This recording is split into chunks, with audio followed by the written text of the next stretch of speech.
हाम्रो अदालत जतिको प्रतिगामी कोही पनि छैन।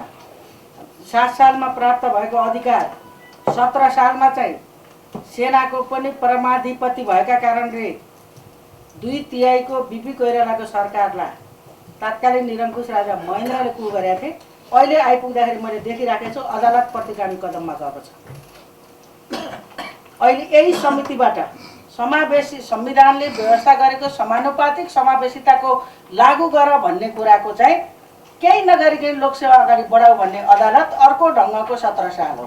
मलाई कुनै डाउट छैन, किनकि हामीले यो बेलामा हामीले यो ब्युरोक्रेसी लगायतका राज्यका अन्य अङ्गहरूको हामीले अलिकति परिमार्जन अथवा पुनर्संरचना गर्न सकेनौँ भने हामीले प्राप्त गरेका जति पनि समावेशी सङ्घीय लोकतान्त्रिक गणतन्त्र हो, यसको स्थायित्व, यसको निरन्तरता र यसको अघि जाने कुरा चाहिँ एउटा चुनौती खडा भएको छ। र मैले पछिल्लोचोटि लोकसेवा बारे समितिले दिएको निर्णयका विरुद्धमा जुन ढङ्गको अदालतले निर्णय दिएको छ त्यो अर्को ढङ्गको 17 साल हो। किनकि समानुपातिक समावेशी भनेको नेपालका हकमा चाहिँ चान्ने चुन्ने कुरो होइन।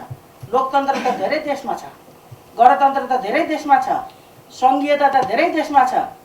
समावेशी समानुपातिक सहितको लोकतान्त्रिक गणतन्त्र हाम्रो नेपालको एउटा मौलिक एउटा विशेषता हो र असमानता र अधिकारबाट वञ्चित भएको वर्ग जाति क्षेत्र समुदायको लाई प्रतिस्पर्धाको क्षमतामा विकास गरेर लिएर जाने एउटा विधि हो। यो त्यो विधिका बर्खिलाफ अहिले चाहिँ परिवर्तनले नछोएका निकायहरू मध्येको सबभन्दा न्यायपालिका व्यक्ति को छन् मलाई थाहा छैन, एउटा व्यक्ति भेट्न जो पनि राम्रा होलान्, तर के भने प्रतिगमनको एउटा पराकाष्ठा हो